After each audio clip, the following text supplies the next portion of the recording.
السلام علیکم و رحمت الله و برکاته. خوش آمدید دوستان به برنامه رمضانی.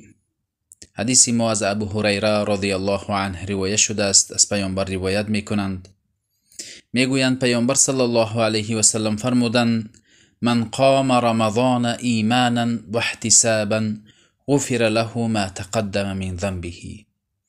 هر کسی که شبهای ماه رمضان، این شبها رو با نماز، روزها رو با صوم، با روزه، اگر شبها رو با قیام ادا بکند، در حالی که این را پیامبر صلی الله علیه و سلم کردند و فرمودند، گفته ایمانا، یعنی ایمان که ایمان بیاورد، که پیامبر فرمودند، الله فرموده است و پیامبر بر ما رساندند.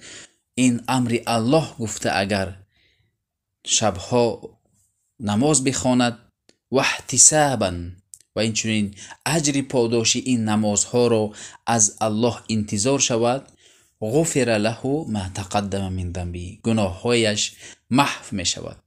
ببینید اینجا دو چیز هست. باید ما مردم خوانده است ما میخونیم، نه، بلکه این را الله فرمود، گفته اگر ما شب زنده داری بکنیم، به ذکر و قرآن و نماز مشغول شویم و اخلاص، یعنی به الله امید برده، اجر و پاداش رو از مردم، نه مردم بینند که من شبها نماز میخونم، نه، بلکه به الله امید برده که الله فرموده است اجر و پاداش رو الله میدهد. گفته این به این حدیث، فضیلت این حدیث شامل میشویم. در حقیقت این یک مثال حسی میزنیم که انسان باید فرمان الله را خالص برای الله بکند. مثلا یک نهال را شما میشنانید، وقتی که برای الله کاری خیر را کرده شود، کاری عملی صالح انجام داده شود، این اگر برای محض برای الله باشد، این کبود میکند، میسبزد، بزرگ میشود. مثلا شما یک نهال را گرفتید و به زمین شنانیدید، اگر آب شور را به ریشهش پاشید، او خوش می شود. وقتی که شما عمل خیر را انجام دهید و نیت شما این است که مردم بینند، گویا که به این عمل خیرتان آب شور را پاشیدید که این نمی سبزد، این بزرگ نمی شود.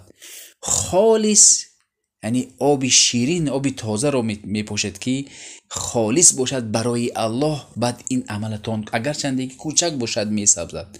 برای من عملها رو خالص برای الله بکنیم، به خالص به مردم نکنیم که این مردم چیزی به ما فایده در این دنیا و آخرت نیز فایده نمی دهد.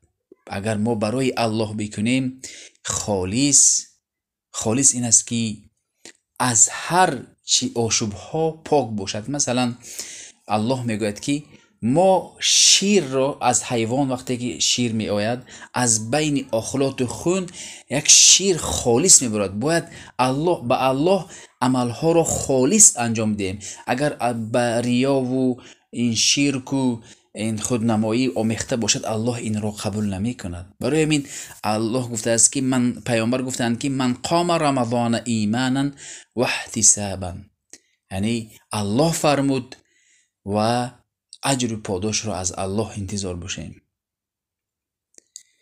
بنابراین باید نیت ها را پاک بکنیم و هر آن سخنی که میگوییم و هر عملی که میکنیم به الله خالص بکنیم. اجر و پاداش می آید. شرط قبول عمل این است که یکم فرمانی، یعنی شریعت باشد، الله و رسول فرموده باشد. دوم این اخلاص باشد. این بود برادران هدیه رمضانی. السلام علیکم و رحمت الله و برکاته.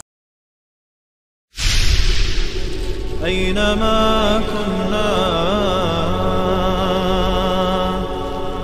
أينما